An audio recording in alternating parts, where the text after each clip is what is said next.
Dia berhasil menguasai kekecewaannya. Dia berhasil menguasai dirinya sehingga dia tidak jatuh dari godaan istri Potifar. Siapa lagi saudaraku? Daniel. Berpuasa justru ketika ditawari oleh raja makanan-makanan yang paling lesat. Kalau Yusuf bisa, Daniel bisa. Senggol kiri kanan, kamu juga bisa. Bisa. Dimulai dari hal yang paling simpel. Menguasai kerakusan dulu.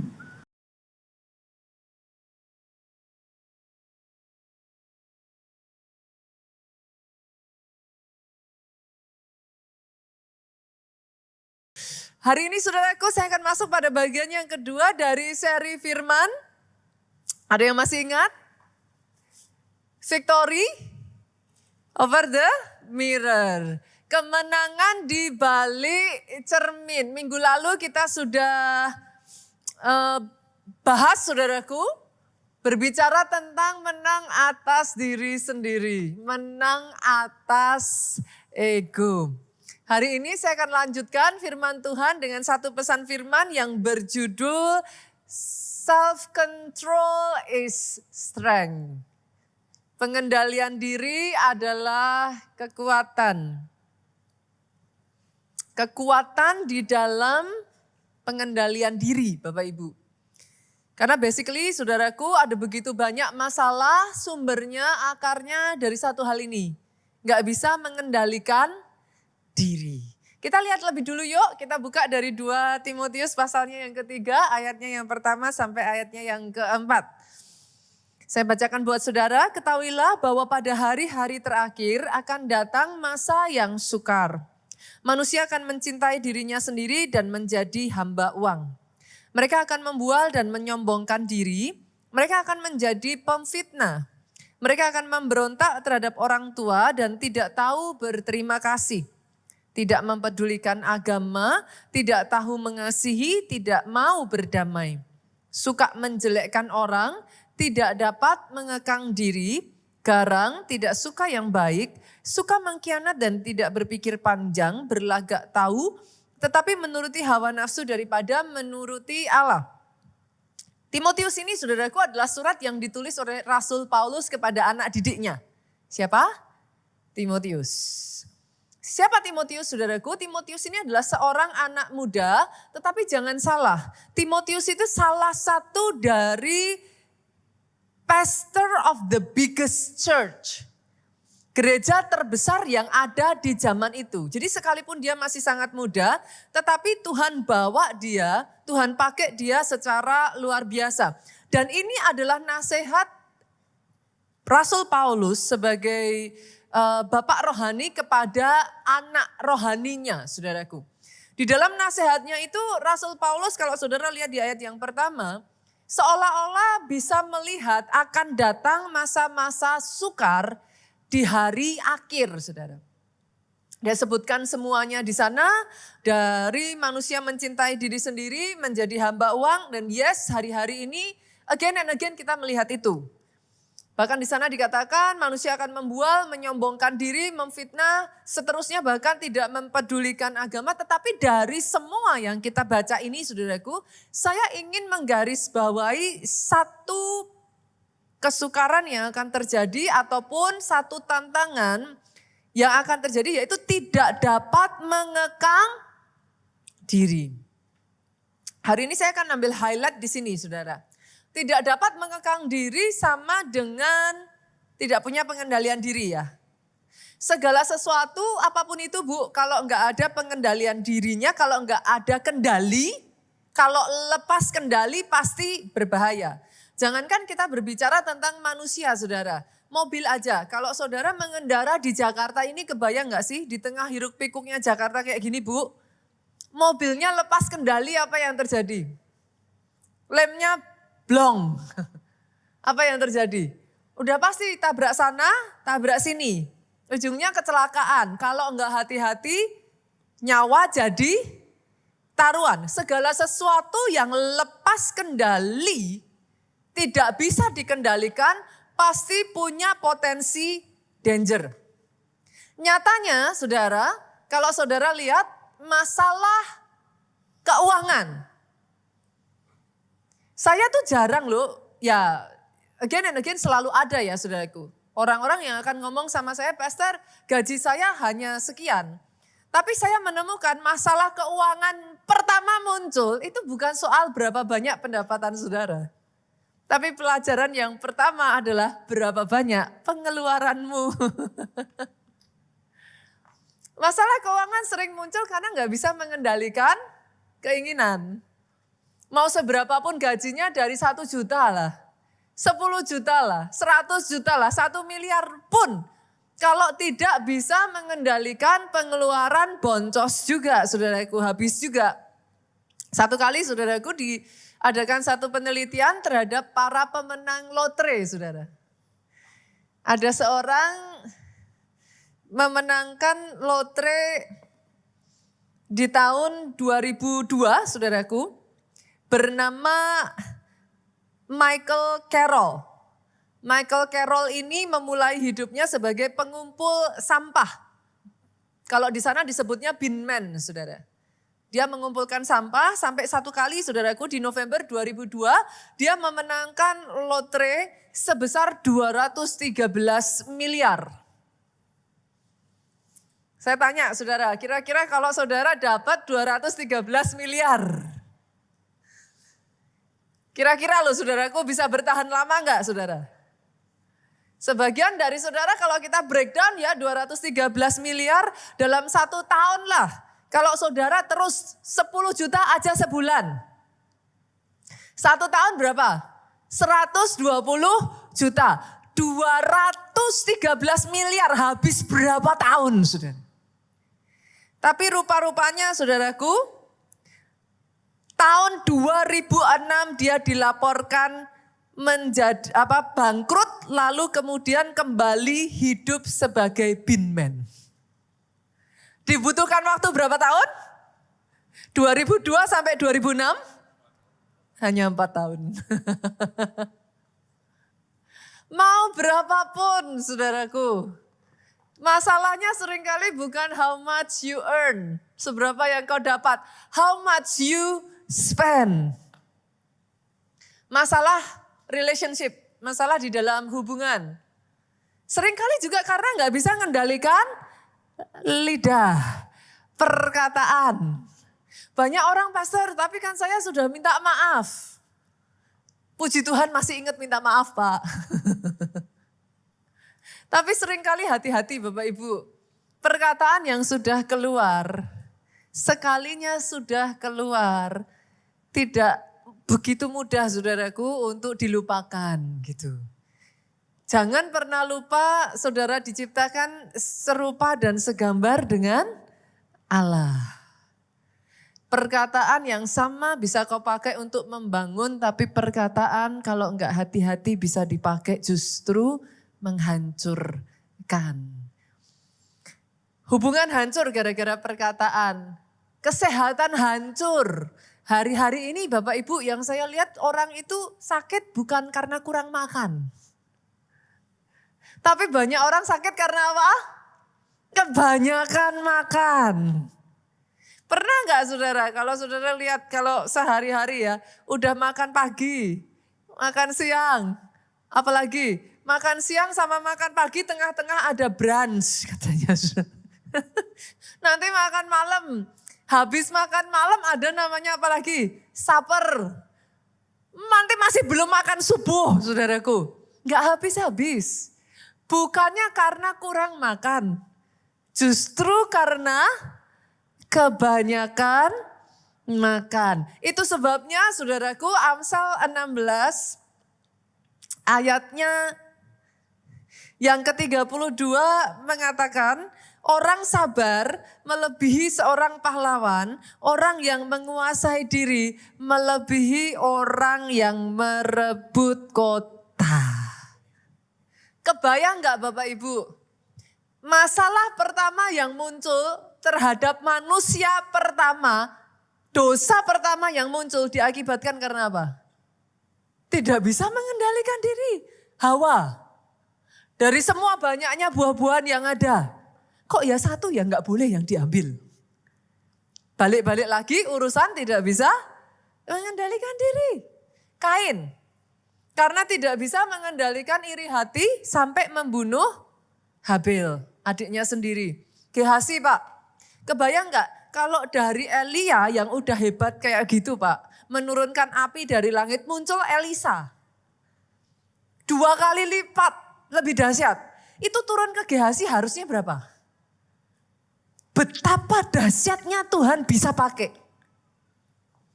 Hancur karena apa Bapak Ibu? Ngeliat Naaman bawa kalau zaman sekarang ngasih ke Elisa persembahan yang mewah saudara, kalau zaman sekarang branded. Dengan santainya Elisa bilang ambil, aku enggak mau terima. Nah Aman bilang, hah enggak mau nerima, sini buat aku saja. Gara-gara itu saudaraku, Naaman kehilangan pengurapan Tuhan atas hidupnya. Sejak dari saat itu kisah tentang Naaman tidak ditulis, kok Naaman saudara. Kisah tentang Gehasi tidak pernah ditulis lagi. Bahkan bersamaan dengan dia mengambil apa yang diberikan oleh Naaman, kusta Naaman turun kepada Gehasi. That's it. Dari kisah-kisah yang kita lihat ini, boleh nggak saya katakan gini? Ternyata Bu, pengendalian diri jadi PR banyak orang. Boleh senggol kiri kanan, sesama biskota dilarang saling mendahului. Balik-balik lagi urusannya bukan yang di luar Bapak Ibu. Tapi menang atas diri sendiri. Aminnya boleh yang paling keras. Sampai-sampai Alkitab mengatakan orang yang menang mengendalikan diri lebih hebat dari orang yang menguasai kota. Sesederhana gak bisa ngendaliin mulut. Sesederhana gak bisa ngendaliin makan. Gak bisa mengendalikan perkataan. Tapi berakibat kehancuran. Hari ini saudaraku, saya ingin mengajak saudara untuk melihat. What should we do? Apa yang harus kita lakukan? Karena saya percaya atas kehidupan pribadi, lepas pribadi di tempat ini ada rencana Tuhan yang besar. Saya berdoa tidak ada satupun di sini yang berhenti di tengah jalan, Mbak. Saya berdoa satu demi satu di tempat ini berkemenangan sehingga rencana Tuhan yang besar atas hidupmu, atas hidupmu, atas hidupmu digenapi. Rasul Paulus di dalam 1 Korintus 9 ayatnya yang ke-27 memberikan nasihat. Aku melatih tubuhku dan menguasainya seluruhnya. Jadi ternyata sama seperti jasmani dilatih, kita juga harus melatih tubuh kita, harus mengendalikan tubuh kita. Pertanyaan saya Bapak Ibu, lidah bagian dari tubuh enggak? Berapa banyak yang setuju? Ternyata lidah kita harus dilatih loh untuk memperkatakan yang positif bukan yang negatif. Yang sepakat katakan amin. Ternyata ngomong positif aja harus dilatih. Dilatih apa lagi Pastor? Berapa banyak yang setuju dengan saya? Ternyata lidah ini harus dilatih loh. Untuk memuji bukan mengkritik terus. Aminnya boleh yang paling keras. Berapa banyak suami istri bertengkar? Simple. Saya tuh kadang kalau ngeliat sampai pusing saudaraku karena urusannya simple. Kalau saya tanya mintanya tuh apa toh? Bu sekali-kali saya tuh dipuji toh pastor. Kan sedih banget kan saudaraku? Saya gak minta yang lain cuman butuh dipuji. Coba kita latihan dulu Bapak Ibu boleh? Dimulai dari orang yang ada di kiri kanan saudara, depan belakang saudara. Kasih pujian jangan yang basi ya. Kamu cantik hari ini. Udah biasa. Jangan yang basi. Ayo coba temukan kata-kata. Loh itu harus dilatih loh. Tanpa kita sadari, terlalu mudah bagi kita mengkritik. Kurang asin. Kurang banyak ininya. Gak ada rasanya. Sekali-kali Mbok ya bilang, terima kasih ya sudah dimasakin. Terima kasih ya sudah mengurus anak-anak. Terima kasih ya. Coba lihat kiri kanan. Hari ini sudah nemeni aku ke gereja. Pujian perlu dilatih. Jari tangan kita ini bagian dari tubuh bukan? Perlu dilatih Pak. Zaman sekarang ini kalau mencet status suka-sukanya. Masalah muncul gara-gara status. Ternyata jari harus dilatih mencet yang benar. Aminnya boleh yang paling keras. Bapak-bapak, halo. Tangannya boleh nggak tangan ini bagian dari tubuh atau bukan? Bagian tubuh ya. Boleh dilatih nggak? Boleh ya. Sama istri Mbok ya dibelai. Digandeng. Dipeluk. Kalau mau meluk aja. Tapi tangannya dipakai mukul kok nggak sungkan. Halo?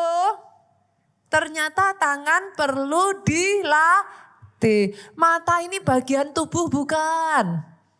Hah? Bagian tubuh? Boleh nggak sih dilatih lihat yang kudus-kudus? Halo?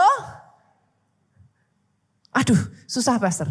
Kalau yang cantik-cantik pasti matanya melotot. Ternyata saudaraku Rasul Paulus ngomongnya apa? Aku melatih tubuhku. Menguasai seluruhnya. Dari kepala, dari mata, dari bibir, dari tangan, dari kaki. Menguasai seluruhnya. Buat apa? Nih ayat ini. Supaya sesudah aku memberitakan Injil kepada orang lain. Jangan aku sendiri ditolak. Ini dalam loh saudara. Sesudah engkau melayani, sesudah engkau bernubuat, sesudah saya berkhotbah, sesudah singer-singer turun dari panggung, sesudah teman-teman pemain musik turun, jangan sampai aku sendiri ditolak. Keras. Karena firman Tuhan ngomong, bukannya orang yang berseru Tuhan, Tuhan. Bukan hanya di gereja, shalom. Tapi di luar, mereka mendengar perkataanmu. Mereka melihat perlakuanmu, caramu berpakaian, caramu berbicara, caramu memperlakukan orang di sekelilingmu, mempermuliakan nama Tuhan. Boleh aminnya yang paling keras. Boleh kita kasih tepuk tangan yang paling meriah. Pastor, apa bisa? Kok kayaknya mulut ini kok seandainya ada gemboknya gitu.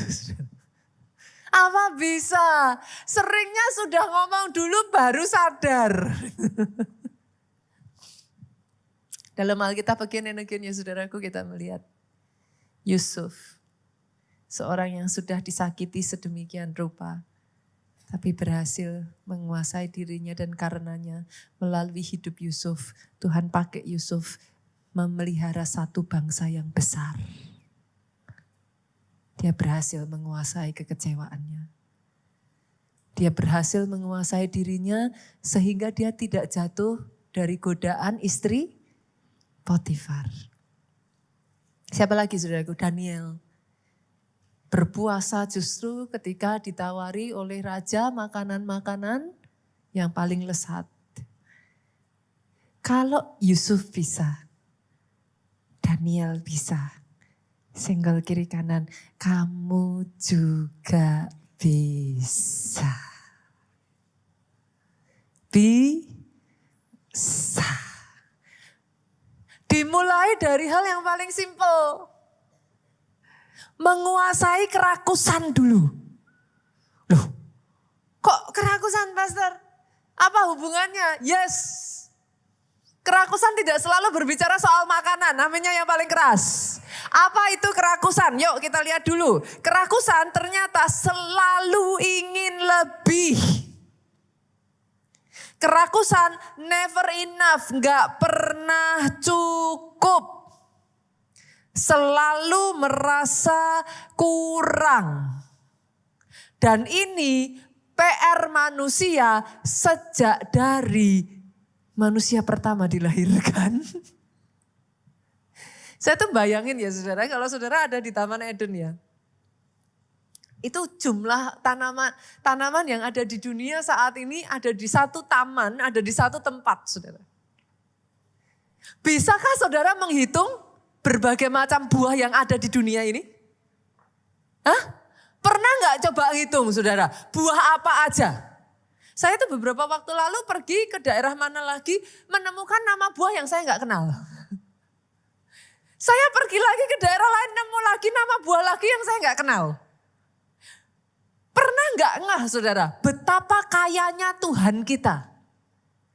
Dari tumbuhan yang dimakan buahnya sampai akarnya, ubi. Loh manusia tuh kan apa nggak amazing? Bukan cuma buah loh yang dimakan, ubi. Ubi itu kan akar. Dari yang sampai batangnya yang dimakan, disesep apa? Tebu. Coba saudara bayangkan, betapa kayanya Tuhan. Tapi terlepas dari segitu banyaknya yang saya heran. Lah kok yang gak dibolehin kan cuma itu. Perhatikan saudaraku. Manusia bisa sangat serakah loh.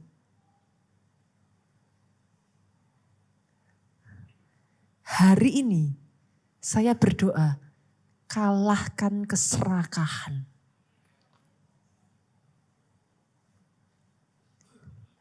Sudah punya istri cantik. Ini kan jagat apa? Netizen Indonesia sedang dihebohkan dengan sangat banyaknya kasus perceraian. Dan semuanya kaget kenapa? Karena istrinya cantik-cantik. Gak kurang cantik. Yang di luar berpikir seandainya saya secantik. Tapi ternyata saudaraku sudah punya satu masih butuh dua. Punya dua butuh tiga. Bicaranya apa? Rakus. Terus caranya apa bisa Pastor? Saya mengalahkan. Yuk hari ini kita belajar ya. Apa yang terjadi doa saya tidak terjadi atas pribadi lepas pribadi di tempat ini. Bilangan 11 ayatnya yang ke-32 sampai 34 saudaraku. Di dalam Alkitab sampai ada satu tempat yang disebut namanya Kibrot Ta'awa saudara. Itu satu tempat di mana didedikasikan bagi nafsu kerakusan saudaraku. Tempat ini dibuat saudaraku karena di sanalah dikuburkan orang-orang yang bernafsu rakus saudara. Ceritanya seperti ini, nanti ayat ini tolong disimpan dulu ya multimedia, thank you so much. Singkat cerita saudaraku, bangsa Israel itu dapatnya mana tiap hari makan mana. Proteslah mereka, Tuhan ya ampun makan kok cuman mana terus, kami mau daging. Tuhan tuh baik banget saudaraku, oke minta daging. Itu orang Israel yang laki-laki aja 600.000 orang loh saudara, itu ngasih daging kayak apa? Tapi hari itu Tuhan meniupkan angin timur saudara. Sehingga burung-burung puyuh itu berjatuhan Pak. Sedemikian banyaknya, yuk kita lihat ayat yang ke-32, multimedia boleh naik ke atas. Sama-sama yuk boleh dibaca Bapak Ibu, 23, lalu sepanjang hari dan sepanjang malam itu, berarti berapa jam? 24 jam ya. Dan sepanjang hari esoknya, berarti berapa jam? 12 tambah 24 berapa? 36 jam orang Israel tidak berhenti. Saudara bisa melihat? Bangkitlah bangsa itu mengumpulkan burung puyuh itu, setiap orang sedikit-sedikitnya mengumpulkan 10 homer. Nanti saudara cari. 10 homer itu setara dengan 1 ton. Gila enggak saudara? Ayat ini melanjutkan dengan mengatakan kemudian mereka menyebarkannya lebar-lebar sekeliling tempat perkemahan. Lanjut. Selagi daging itu ada di mulut mereka sebelum dikunyah. Jadi kebayang enggak saudara? Ini mulut masih ada makanan, masih ada daging semuanya belum selesai dikunyah. Tapi tangan terus mengambil. Begitu rupa kerakusan bangsa Israel hari itu, murka Tuhan bangkit terhadap bangsa itu. Tuhan memukul bangsa itu dengan tulah yang sangat besar. Hari itu saudaraku, habis sekian banyaknya orang hancur gara-gara kerakusan. Itu sebabnya hari ini saya ingin mengajak saudara, yuk kita belajar yuk. Visi Tuhannya besar. Tuhan mau bawa pribadi lepas pribadi di tempat ini besar. Tapi harus tetap punya pengendalian diri. Caranya gimana, Pastor? Caranya kita bisa menguasai diri gimana? Yang pertama yuk, menyadari terlebih dulu bahwa kerakusan hanya akan membawa konsekuensi negatif. Awalnya seru. Pernah ngeliat gak sih saudaraku ketika sel, wah orang itu kayak berbondong-bondong kayak ambil. Pertanyaan saya saudara. Sehebat-hebatnya, sebanyak-banyaknya mobil yang saudara punya. Kan sekali pakai hanya bisa 1 tuh Bapak Ibu. Apa bisa 1 orang pakai 2 mobil? Naik 2 mobil, naik 3 mobil bersamaan? Ya gak bisa. Ujungnya 1 kok. Itu sebabnya kalau nggak hati-hati justru mendatangkan konsekuensi negatif. 3 konsekuensi negatif. Yang pertama, kerakusan mengubah berkat jadi tragedi. Tadi kita belajar dari kisah Kibrot Ta'awa saudaraku. Harusnya berkat besar nggak saudara? Kebayang nggak 600.000 kalau 1 orang 1 ton, berarti itu Tuhan kirimkan berapa banyak itu? Gila kan? 600.000 masing-masing mengumpulkan setidaknya 1 ton. 600.000 ton setidaknya burung puyuh ada di sana hari itu. Menurut saudara harusnya hari itu party atau apa saudara? Pesta. It's a blessing. Kerakusan membuat Pak berkat justru jadi tragedi loh. Menang lotre tagih 213 miliar, harusnya berkat enggak Pak? Jadi tragedi. Belajar ya Bapak Ibu ya, sadari dulu, tangkap dulu ini dulu. Ternyata kerakusan bukan berkat, tapi tragedi. Yang kedua, konsekuensinya apa? Bukan hanya kerakusan itu menjadikan berkat jadi tragedi. Kerakusan menghentikan berkat. Singkat cerita saudaraku, this is not the first time. Kalau nanti saudara cukup ini ya, cukup jeli ya membaca Alkitab. Ini bukan kali pertama Tuhan mengirimkan burung puyuh. Buktinya mana Pastor? Yuk Keluaran 16 ayatnya yang ke-13. Tuhan sudah pernah mengirimkan burung puyuh sebelumnya saudaraku.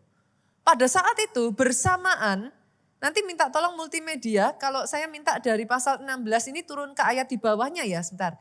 Saya buka terlebih dulu aja ya saudaraku, supaya memudahkan nanti saya menjelaskan saudara. Di ayat yang ke-13 dikatakan, pada waktu petang datanglah berduyun-duyun burung puyuh yang menutupi perkemahan itu. Ini terjadinya adalah pertama kali bangsa Israel menerima mana saudara. Pada waktu pagi terletaklah embun sekeliling perkemahan itu, lihat. Embun itu, setelah embun itu menguap, tampaklah pada permukaan padang gurun sesuatu yang halus. Sesuatu yang seperti bersisik, halus seperti embun beku di bumi. Ketika orang Israel melihatnya, berkatalah mereka seorang kepada yang lain, apakah ini? Sebab mereka tidak tahu apa itu. Tetapi Musa berkata kepada mereka, inilah roti yang diberikan Tuhan kepadamu menjadi makananmu. Ini pertama kalinya mana diberikan. Dan mereka menyebut itu roti surga. Pada saat pertama mana diberikan, sorenya Tuhan kasih daging. Yang jadi masalah dagingnya berhenti, mananya ada terus. Tapi Tuhan sudah ngasih peraturan. Beginilah perintah Tuhan. Ayat 16, pungutlah itu tiap-tiap orang menurut keperluannya masing-masing. Kamu boleh mengambil untuk seisi kemahmu, segomer seorang menurut jumlah jiwa. Sudah ada aturannya ya saudaraku. Yang saya heran, Tuhan itu udah ngajarin. Kalau ngambil lebih, apa yang terjadi? Lihat ini saudaraku. Ayat 18, ketika mereka menakarnya dengan gomer, maka orang yang mengumpulkan banyak tidak kelebihan. Orang yang mengumpulkan sedikit tidak kekurangan. Tiap-tiap orang mengumpulkan menurut keperluannya. Musa berkata seorang pun tidak boleh meninggalkan daripadanya sampai pagi. Ayat 20, tetapi ada yang tidak mendengarkan Musa dan meninggalkan daripadanya sampai pagi. Apa yang terjadi? Lalu berulat dan berbau busuk. Kenapa Tuhan sangat benci keserakahan? Nanti yang posisi yang berikutnya saya bukakan ayatnya. Tuhan tuh benci sekali keserakahan. Kenapa? Karena keserakahan itu sebenarnya sign of distrust. Manusia maunya aman tuh Bu. Disuruh Tuhan ngumpulin sehari cukup untuk sehari. Ngumpulinnya untuk setahun. Maunya lebih kan? Itu sebabnya Yesus ngajarin doa Bapa kami gimana? Berikanlah pada kami makanan kami secukupnya. Keserakahan bukan hanya menjadi tragedi, tapi menghentikan berkat. Sudah terjadi loh saudaraku. Harusnya mereka ingatkan kejadian itu. But no, they forget. Mereka alih-alih mengumpulkan satu orang 1 ton. Bapak Ibu coba yuk kita berhitung yuk. Dalam satu hari saudara satu orang bisa makan daging berapa kilo sih? 5 kilo bisa habis? 1 kilo aja saudara-saudara yang makan wagyu lah. Rata-rata porsi satu orang tuh kurang lebih 200 gram. Itu aja kita udah kenyang-kenyang. Saudara mau tambah lah sampai berapa? 300 gram, 500 gram itu udah kayak yang gitu. Enak jadi gak enak lagi saudara. 1 ton itu 1000 kilo loh. Dalam satu hari 1 kilo aja saudaraku, enggak usah 200 gram lah. 1 kilo satu hari 365 kilo dalam 1 tahun. Itu daging untuk 3 tahun lebih Bu. 1 ton. Kebayang gak? Tapi bukannya ada blessing di situ. Halo, bekerja keras harus. Tapi bekerja keras tidak untuk menghancurkan dirimu sendiri. Keserakahan ujungnya hanya akan menghentikan berkat. Yang ketiga, konsekuensinya apa saudara? Yang ketiga, keserakahan mendatangkan murka Tuhan. Ada ayatnya enggak Pastor? Ada. Yuk, Kolose 3 ayatnya yang kelima. Jangan dipandang rendah ya Bapak Ibu. Kelihatannya simpel, Pastor ya ampun cuma serakah doang apa sih? Enggak jadi masalah lah. Lihat ini saudara, karena itu matikanlah, disuruh matikan dalam dirimu segala sesuatu yang duniawi. Percabulan, kenajisan, hawa nafsu, nafsu jahat, dan juga keserakahan yang disamakan Tuhan dengan penyembahan berhala. Semuanya itu sama-sama 2-3 mendatangkan murka Allah. Gak sesederhana yang dipikirkan ya. Ternyata keserakahan membuat Tuhan marah. Saya tambahin lagi saudaraku, saya tingkatkan levelnya. Efesus 5. Efesus 5 ayatnya yang ke-5. Bukan hanya keserakahan mendatangkan murka Tuhan. Sama-sama yuk dengan suara keras 2-3. Karena ingatlah ini baik-baik, tidak ada orang sundal, orang cemar, atau orang yang serakah, artinya tuh disamakan lagi saudara. Yang mendapat bagian di dalam kerajaan Allah. Wow, gak sesederhana yang dipikirkan ya saudaraku ternyata ya. Itu sebabnya poin yang kedua saudara. Yuk belajar rasa cukup. Learn the secret of contentment. Filipi 4 yuk kita buka ayatnya yang ke-11. Kukatakan ini bukanlah karena kekurangan, Rasul Paulus ngomong. Sebab aku telah belajar mencukupkan diri dalam segala keadaan. Dalam bahasa Inggrisnya cakep banget saudara. In any and every circumstance. In any and every. Any and every. Artinya saudara, dalam keadaan baik, dalam keadaan kelimpahan Pak, dalam keadaan kekurangan, dalam keadaan mepet, in any and every. Boleh dimunculkan dalam terjemahan IST, English NET ya. New English Translation-nya. Yuk. I have learned the secret of contentment. Aku belajar rahasia mencukupkan diri. Kenapa saudaraku? Karena ternyata banyak orang belajar rahasia sukses. Banyak orang tercari belajar rahasia kaya. Rahasia berhasil. Boleh catat ini Bapak Ibu? Bukan itu yang membuat engkau bahagia. Ternyata yang membuat bahagia rahasia mencukupkan diri. Dan musuh paling besar dari yang satu ini ya saudaraku, membandingkan diri dari orang dengan orang lain. Zaman sekarang ini zamannya sosmed. Scroll. Aduh enak ya, punya mobil bagus, rumah bagus. Saya tuh kadang tuh gak habis pikir ya saudara, orang zaman sekarang tuh mau makan aja susah. Makan gak boleh disentuh, difoto dulu saudara. Saya tuh kadang bingung gitu. Makan kenapa sih gak makan aja gitu. Enggak saudara, makan belum disentuh, ditata-tata saudara. Foto dulu mau makan, terus ya apa gitu. Nanti orang lain lihat apa yang saudara makan, seandainya aku bisa makan yang seperti itu. Lihat saudara berdiri di depan mobil, padahal ya bukan mobilnya kan. Zaman sekarang, saya tuh pernah baca satu artikel mengatakan saudaraku ada kamar hotel, itu yang disewakan bukan per malam tapi per jam. Loh saya bingung, kamar hotel kok disewakan per jam? Kenapa nih? Ternyata disewakan bukan yang aneh-aneh saudara, buat foto. Foto di kamar yang mewah, foto di lagi duduk minum teh, foto di ruangannya, foto di area hotelnya. Disewakan hanya untuk foto.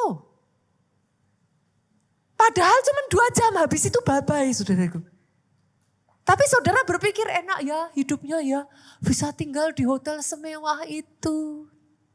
Bawa tas branded, saudara bilang wah enak ya, bisa beli tas semahal itu. Padahal setelah itu dikembalikan lagi, saudara cuma sewa. You never know. Kita hidup di dalam dunia yang saling membandingkan satu dengan yang lain. Boleh gak sih hari ini Bersyukur yuk dengan teman yang Tuhan berikan di samping kiri kananmu. Katakan sama kiri kananmu, kamu boleh nyebelin tapi kamu tetap temanku. Bersyukur. Yang datang dengan suami atau istrinya, boleh gak sih pegang, "Ma, kamu istri yang terbaik. Pak, kamu suami yang terbaik. Biar nyebelin papa tetap yang terbaik." Kok ditambahin, Pastor? Bersyukur, saudaraku. Boleh gak juga yuk bersyukur dengan gereja yang Tuhan sudah berikan. Aminnya boleh yang paling keras. Kalau mau tepuk tangannya yang paling meriah. Bersyukur dengan rumah yang Tuhan berikan. Sekalipun masih kontraan.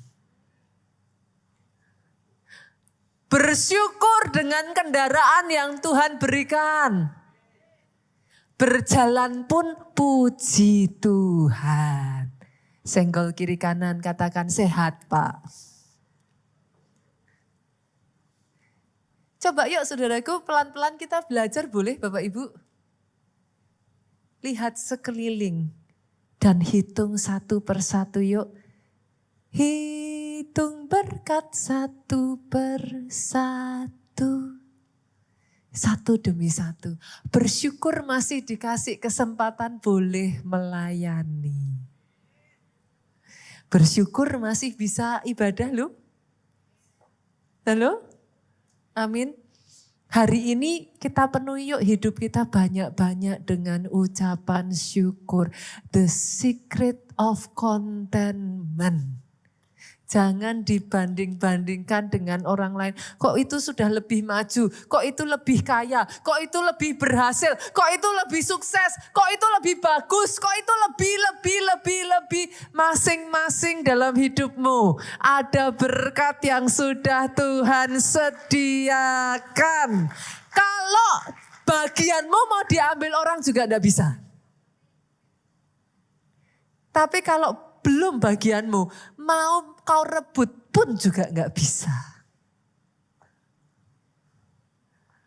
Yang Tuhan berikan di tanganmu yang terbaik. Sekali lagi boleh kita kasih tepuk tangan yang paling meriah.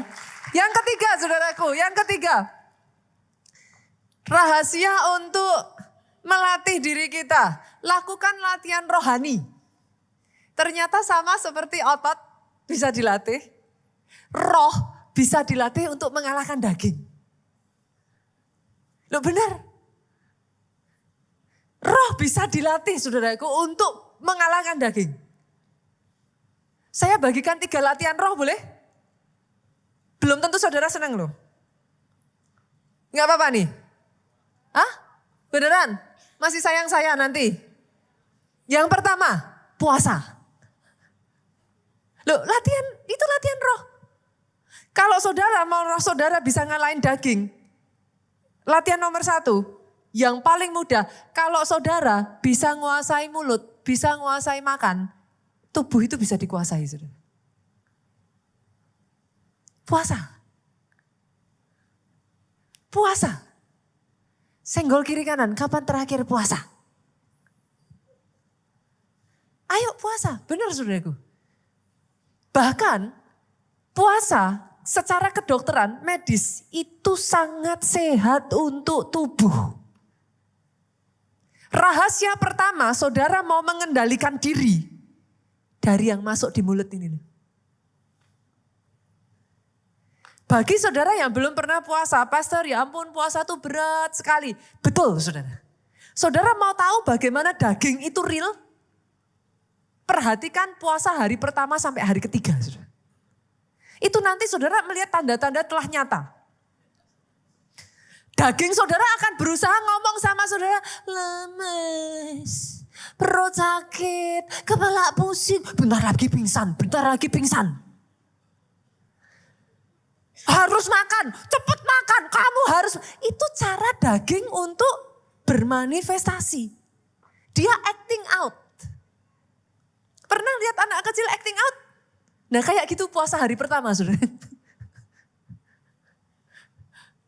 Disuruh ini tuh rasanya badan tuh kayak semua. Pernah lihat gak orang puasa hari pertama pengennya bawaannya marah. Tapi saudara lanjutin ya, seminggu, 1 bulan. Itu gak makan gak apa-apa kok. Oke-oke aja kok. Bahkan kalau saudara dikasih proporsi makan besar, perutnya gak bisa. Gak kuat. Senggol kiri kanan lagi, aku mau puasa. Aku mau belajar puasa. Loh betul saudara, karena kalau saudara nggak latih ya, ini lama-kelamaan saudara ngerasa nggak bisa menguasai dirimu kalau pengen makan sesuatu. Itu nanti sampai di satu titik ya, saudara tuh bisa bayangin loh, hari ini aku mau makan ini, aku mau makan itu, aku mau makan apa. Itu kayak gitu saudaraku, tubuh itu. Harus dikendalikan. Puasa. Masih sayang nggak? Hah? Yakin? Sayang tapi nggak mau puasa. Sayang pastor, saya mah sayang aja pastor.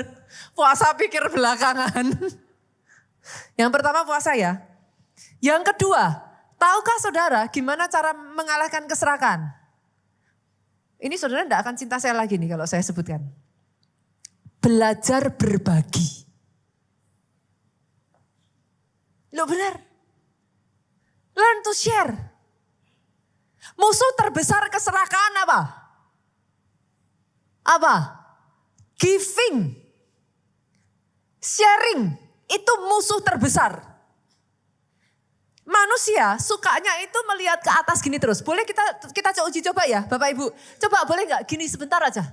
Gini sebentar aja, lihat ke atas sudah. Terus jangan turun kepalanya. Terus. Capek gak? Coba lihat ke bawah. Capek mana lihat ke atas sama lihat ke bawah?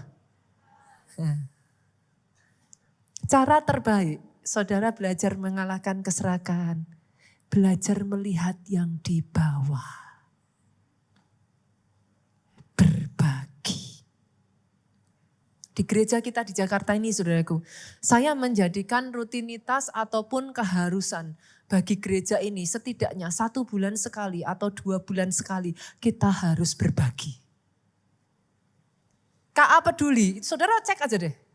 KA peduli itu gak akan jauh-jauh dari 1-2 bulan pasti ada kegiatan. Kenapa? Saya menyadari, lihat ke atas terus ini saudaraku. Apa? Orang Jawa bilang tengeng terus.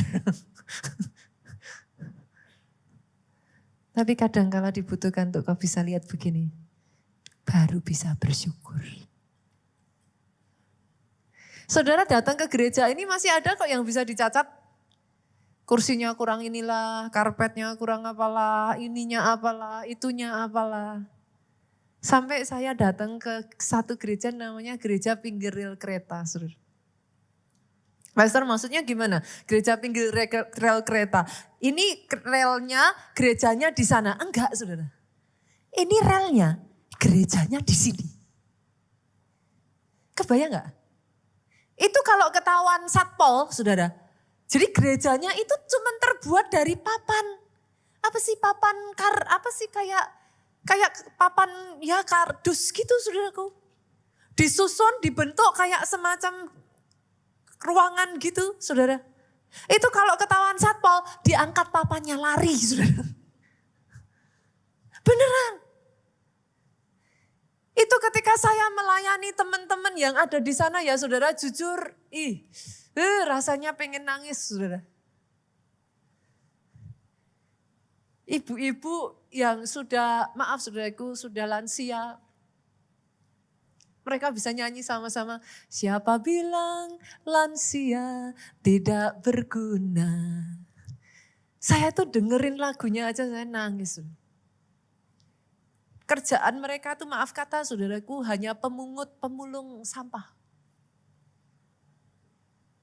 Ketika kami datang ke sana benar-benar sangat terbatas sekali. Tapi di situ ya saudaraku. Mereka bisa tepuk tangan, mereka bisa memuji Tuhan, mereka bisa ngucap syukur. Bapak Ibu loh di sini semua lihat kiri kanan cantik-cantik. Cakep-cakep, keren-keren Bapak Ibu. Kenapa lebih susah bersyukur? Senjata yang kedua ya Bapak Ibu mau mengalahkan keserakahan. Yang pertama tadi apa? Puasa. Yang kedua apa? Berbagi. Yesus sendiri sampai ngomong, kita buka yuk. Kisah Rasul 20 ayatnya yang ke-35. Baca sama-sama boleh Bapak Ibu? Dengan suara paling keras 2-3. Sudah munculkah? Oh sudah muncul. Dalam segala sesuatu telah kuberikan contoh kepada kamu bahwa dengan bekerja demikian kita harus membantu orang-orang yang lemah dan harus mengingat perkataan Tuhan Yesus sebab ia sendiri telah mengatakan apa? Yesus ngomong apa? Adalah berbahagia memberi daripada menerima. Jadi.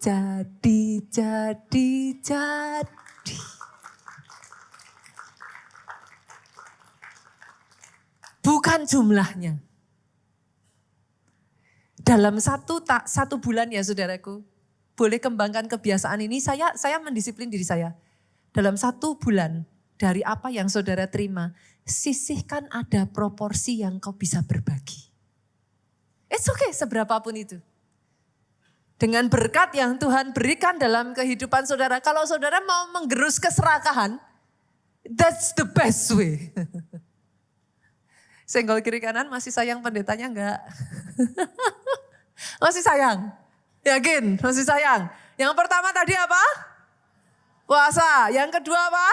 Berbagi. Yang ketiga ini enggak tahu nih, lebih enggak sayang lagi sama saya ini saudaraku.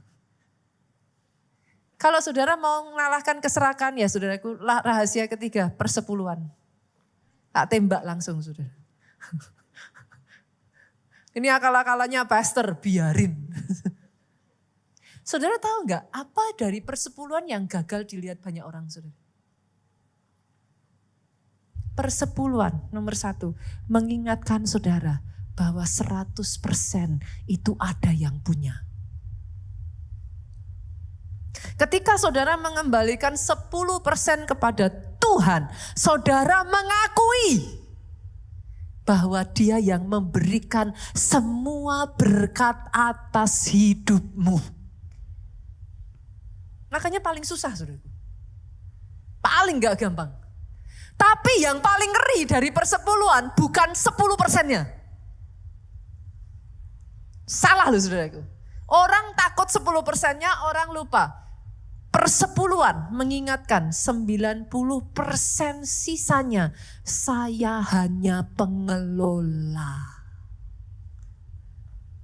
Karena semuanya ada yang punya harus dikelola sesuai dengan keinginan yang punya. Aminnya boleh yang paling keras. Firman 1 bulan ini nanti ya saudaraku ya. Basically masuk di tahun 2026 nanti. Kalahkan diri sendiri yuk. Musuhmu bukan yang ada di kiri kananmu kok. Musuhmu bukan yang di luar. Ini loh. The biggest enemy. Yang menghalangi engkau dipakai Tuhan besar. Bukan di luar. Ini loh. Saya berdoa ya saudaraku ada orang-orang di tempat ini ya. Engkau bisa mengendalikan dirimu. Bangkit yuk.